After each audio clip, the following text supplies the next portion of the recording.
네.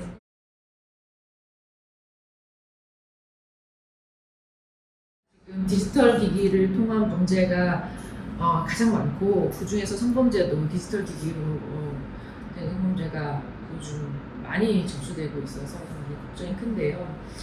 제가 하고 있는 성범죄 사건들 중에서도 반 이상이 디지털 관련인 것 같아요.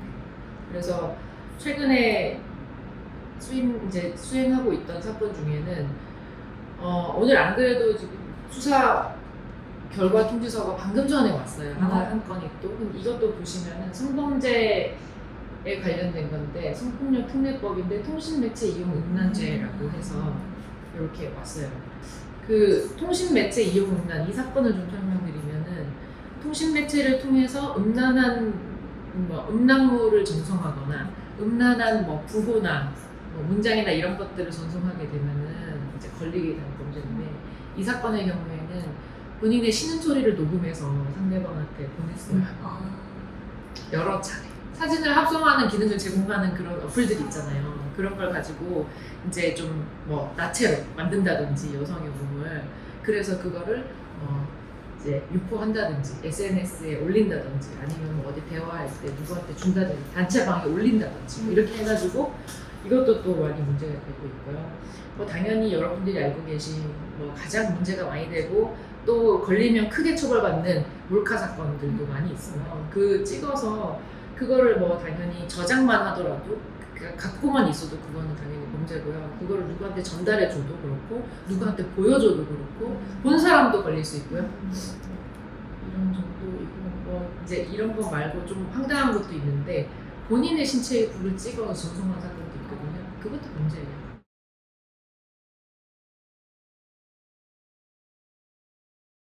성폭력 범죄, 특히 디지털 성폭력 범죄 같은 경우에는 지난 거의 10년 동안 계속해서 형량이 무거워졌어요. 무거워졌고 법 개정도 있었고 몰카 촬영 방금 전에 설명드렸던 몰카 촬영 같은 경우에도 지금 2018년에 개정됐을 때는 5년이었고요. 2020년에는 이제 7년이었고 네, 그렇게 개정이 되면서 좀 더 형량이 무거워졌는데 근데 다만 지금 우리가 얘기하는 것은 청소년에 관한 것인데 이건 방금 제가 얘기해드린 거는 일반 성인들에 대한 것이고 청소년의 경우에는 이게 이제 결국에는 소년 재판을 받을 것인가 아니면 형사 재판을 받을 것인가 이렇게 질문들을 많이 주시는 것 같은데 이거는 나이별로 조금 달라질 수도 있고 물론 사건 내용에 달라질 수 있는데 70세 미만의 청소년들은 지금 안타깝게도 어떤 이런 범죄 행위를 저지르더라도 이제 처분이나 처벌을 할 수가 없는데 10세 이상인 학생들은 이제 처분은 할 수도 있어요. 그러니까 소년법상 그러니까 소년원 갈 수 있는 거죠. 그러니까 안심하면 안 된다는 거예요. 나는 이제 초급소년이니까 괜찮아. 나는 11살이니까 12살이니까 괜찮아. 그렇지 않다는 거예요. 지금 디지털 성범죄는 이제 지금 엄격하게 다뤄지고 있고 이제 사안에 따라서는 재판받고 소년원 갈 수 있다는 생각을 해야 됩니다. 그리고 이제 14세가 딱 되는 순간 촉법에서 벗어나잖아요. 그러면은 그 학생들은 본인 미성년자임에도 불구하고 형사 재판 받을 수 있습니다. 그렇기 때문에 일반 이제 그 성인들과 똑같이 그 검사의 처분에 따라서 그렇기 때문에 더 이상 이 문제로 나는 이제 미성년자니까 괜찮다, 촉법이니까 괜찮다 이거는 말이 안 되고 더불어서 요즘에 이제 크게 문제되고 있는 게 그거죠. 요즘 우리가 다 알고 있는 학교폭력. 네. 디지털 성범죄를 저지르게 되면 설령 이제 소년 심리를 받고 조금 상대적으로 전과가 안 생기는 그런 처분에서 끝났다고 하더라도 학교폭력 처분은 굉장히 과하게 받습니다. 그래서 전학을 가야 될 수도 있고 그렇기 때문에 그리고 생기부에 당연히 남는 것이고 본인의 인생에 큰 이제 어떻게 보면은 우려가 생기게 되는 일이 있을 수 있어요. 특히 이 성범죄 같은 경우에는 학교에서 발견 시에는 무조건 경찰에 알리도록 되어 있기 때문에 학교에서 만약에 이와 같은 행위를 하다가 적발됐을 경우에는 그냥 학폭위뿐만이 아니고 소년법으로도 동시에 같이 준비해야 될 수 있다는 점을 유의를 해야 됩니다.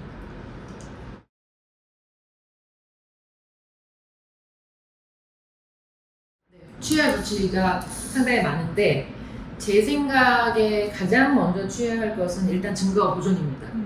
그래서 내가 만약에 뭐 되게 기분 나쁜 음란한 뭐 문자를 받았거나 아니면은 뭐 이제 뭐 음성 그런 거를 받았다라고 하면 기분 나빠서 지워버리는 경우가 있는데 그러지 말아 달라는 게 제 당부고요. 그다음에 두 번째로는 이제 신뢰할 만한 사람에게 이제 자기 상황을 알리기. 그러니까 본인이 끙끙 앓고 있으면서 이거를 계속 시간을 들이면 이 디지털 성범죄의 특징은 뭐냐면 이게 보존이 안 될 수 있다는 거거든요. 그리고 상대방이 탈퇴하고 가버린다든지 SNS 같은 경우에 뭐 갑자기 계정이 없어진다든지 이런 시간과의 싸움이 될 수 있기 때문에 혼자 끙끙 앓고 있지 말고 증거 보존을 바로 했으면 신뢰할 수 있는 분 누구든지 찾아가서 이 얘기를 하고 상의를 해야 됩니다. 그렇게 했다면 그 다음에는 나를 돌봐야겠죠. 나를 돌보는 방법은 뭐냐면은 이제 뭐 법적 보호 조치를 요청하는 경우도 있을 수 있고 아니면 심리적으로 좀 상담을 받을 것을 좀 이렇게 요청할 수 있는데 법적인 보호 조치는 이제 경찰에 만약에 신고를 하게 된다면 피해자 보호를 신청하면은 예를 들어서 주변 사람에 의한 거라면은 뭐 여러 가지 신변 보호를 받을 수 있습니다. 그리고 이제 뭐 정신 상담이라든지 이런 것들은 교육청에서도 제공하고 있고 경찰에서도 제공을 하고 있기 때문에 요청을 하시면 무료로 받으실 수가 있거든요. 그런 것들을 적절하게 요청을 해가지고 난 뭐 괜찮을 거야 하면서 집에서 혼자서 인내하고 있지 말고 그런 제도를 좀 활용하는 게 중요할 것 같고요. 그렇게 해야 더 큰 피해를 막을 수 있습니다. 더 큰 피해라 하면 첫 번째로는 더 큰 범죄에 노출되지 않기, 두 번째로는 더 큰 심리적인 타격을 받지 않기인데 요 두 번째 심리적 타격을 받지 않기는 내가 이제 뭐 심리 상담을 계속 이어간다든지 이렇게 하면 되고 더 큰 피해를 방지하는 것은 디지털 성범죄의 경우에는 내가 만약에 어떤 사진 뭐 합성 사진 내지는 나와의 관련된 어떤 뭐 말이나 소문이나 이런 것들이 유포되고 퍼질 수 있잖아요. 빨리 신고를 해야 됩니다. 그래서 신고를 하되 그런 것들을 좀 유념을 해서 하면 좋을 것 같아요. 그래서 그리고 필요한 경우에는 만약에 법적 대응이 필요하다. 그러면 저한테 이제 가끔 청소년분들이 직접 전화하시는 경우가 있는데 어쨌든 미성년자이시고 그다음에 본인이 어찌할 바를 잘 모르는 경우가 많기 때문에 뭐 전화보다는 가급적 찾아와야 될 것이고 그다음에는 뭐 신뢰관계인의 동반이 좀 필요합니다. 여러 도움을 요청할 분들이 많기 때문에 먼저 가장 지금 거에 있는 분들한테 도움을 요청한 뒤에 그 다음에 가장 마지막 순서가 이제 법적 대응을 강구하기입니다. 처음부터 법적인 게 아니에요. 그러니까 요 세 단계를 다 거치고 법적 대응을 좀 강구해 주시는 것도 마지막에는 필요하다면 하면 좋을 것 같아요.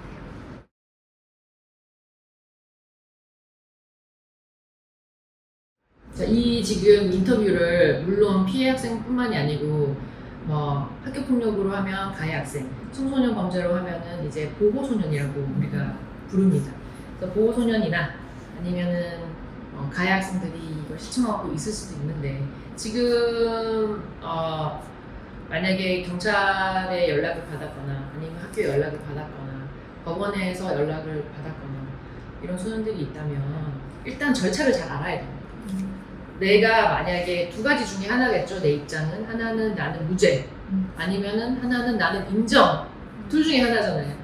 자, 무죄면 무죄를 밝힐 본인의 입장을 어떻게 하면 잘 개진할 수 있을지 절차 그것도 법적 절차를 알아야 되고 본인이 인정을 하는 경우더라도 뭐 100% 인정이 있을 수가 있고 근데 난 대부분은 인정을 하는데 이 부분은 좀 억울하다 있을 수 있고 그 다음에 또 다 인정은 하지만 내가 이런 부분에 있어서는 앞으로 어떻게 갱생을 하겠다. 그래서 판사님한테 좀 의지를 보여주면서 본인이 좀 최대한 낮은 처분을 받고 사회에 복귀할 수 있도록 본인이 노력해야 되는 거거든요.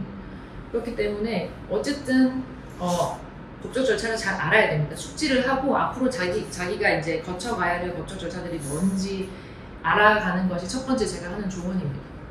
그냥 막연히 죄송합니다 반성적인 마음 뭐 피해자에게 사과하는 그냥 막연한 그런 마음만 갖고 있어서는 본인도 변할 수 없고 좋은 처분도 받을 수 없습니다. 그렇기 때문에 그게 또 법원에서도 바라거나 학교에서도 바라는 모습이 아니에요. 그럼 막연하게 미안함과 반성만 하고 있는 거예요. 적극적으로 실천하기 위해서는 절차를 잘 알아서 한 단계 한 단계 본인이 갱생하는 첫걸음을 걸어야 되고 그렇게 했을 때 결국에는 본인한테도 좋은 처분이 내려갈 수가 있거든요.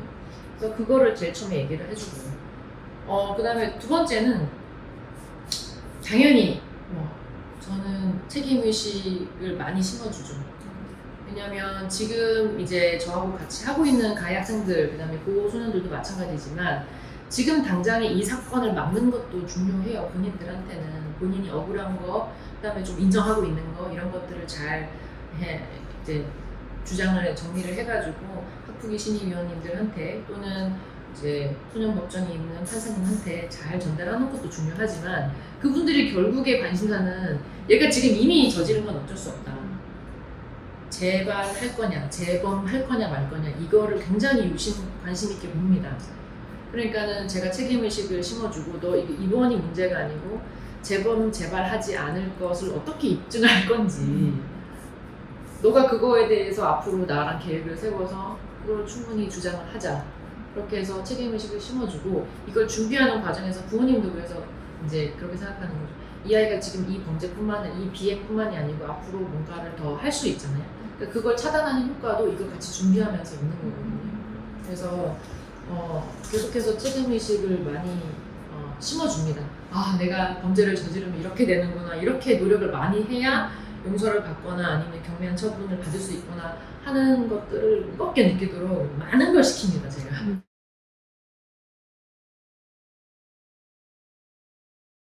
요즘에 제가 제일 많이 하고 있는 사건이 쭉 말씀드리면 그거예요. 이제 앱 위주로 얘기 드리면은 인스타 DM을 이용해서 뭐 불법 콘텐츠를 유통한다던가 뭐 한다든가 이런 내용 아니면은 그 DM을 통해서 상대방한테 뭐 성희롱을 한다던가 직접 아니면 아까 말씀드렸다시피 음란한 뭐 녹음해서 뭐 보낸다던가 동영상을 찍어서 보낸다던가 아니면 찍어서 보내라고 시키던가 찍어서 보낸 걸 받아서 이거를 보고 협박을 한다던가 뭐 내가 말하는 대로 안 하면은 뭐 유포하겠다 이런 게 엠번방이잖아요.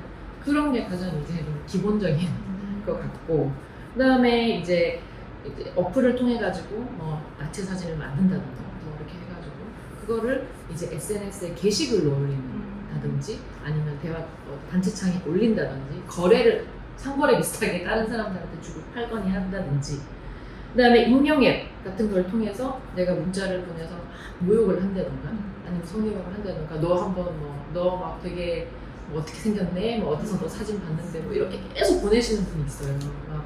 뭐 자기만의 상상의 나래를 펴서 그럼 이 사람 받는 사람은 너무 기분이 안 좋잖아요. 네, 그런 익명앱을 통한 거. 그다음에 이제 트위터 같은 거에는 거기는 이제 어떤 막 문자가 올 거예요. 우리 청소년들이 조심해야 되는데 여기 클릭하면은 뭐 사진 볼 수 있다. 뭐 무슨 동영상 볼 수 있다. 야구 동영상 볼 수 있다. 이런 거. 그리고 클릭하면 이제 갑자기 뭐 대화방 초대 같은 거예요. 그러니까 그러면 클릭하면 단체방에 들어가져요. 그냥 들어가지만 거기서 이미 다른 분들이 막 얘기를 하고 있어요. 여기 가보세요, 저기 가보세요. 그리고 막 사진 올라오고 자기가 찍은 사진. 근데 거기 들어가서 그거를 보다가 본인도 모르게 범죄자가 될 수 있습니다. 그러니까 그런 거 함부로 클릭하지 말아야 되는 거예요. 기본적으로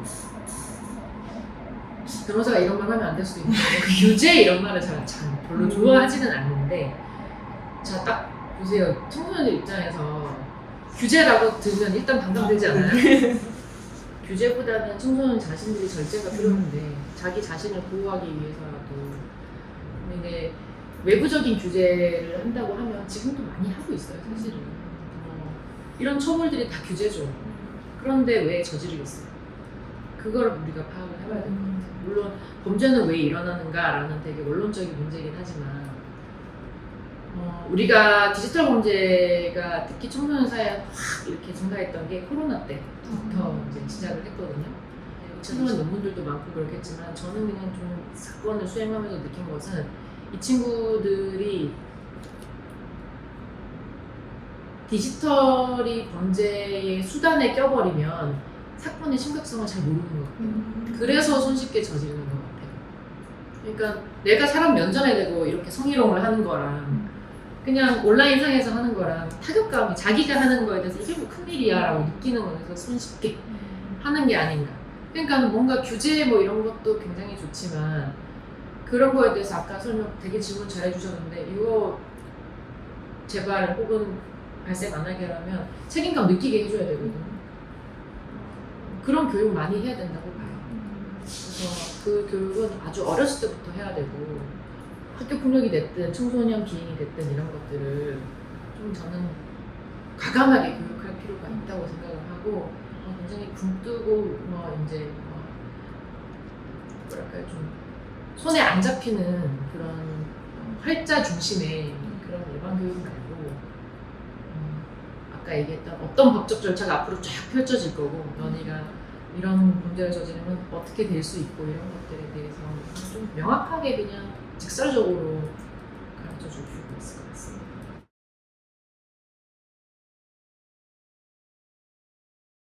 안타깝지만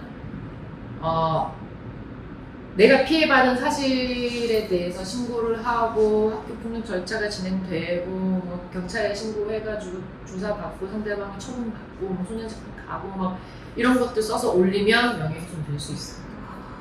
그러니까는 피해자가 한순간에 가해자 되는 사건이 저한테 많았어요. 그래서 그런 사건은 본인 절차 다 끝났는데 가해자로부터 고소장 날라와요.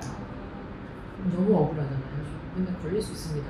했던 사건 중에 한 번은 피해자 학생이 그 판결문을 올린 적이 있었고 문제됐어요. 그 다음에 본인이 고소장 올린 적도 있어요. 내가 쓴 고소장 내가 올리는데 뭐가 문제가 되냐? 문제돼요. 만약에 내가 이렇게 피해를 당해서 쟤를 이렇게 고소했다라고 고소장을 자기 SNS에다 올리는 거예요. 근데 당연히 실명을 다 가렸어요. 가렸는데 밑에 댓글에서 실명이 나와요.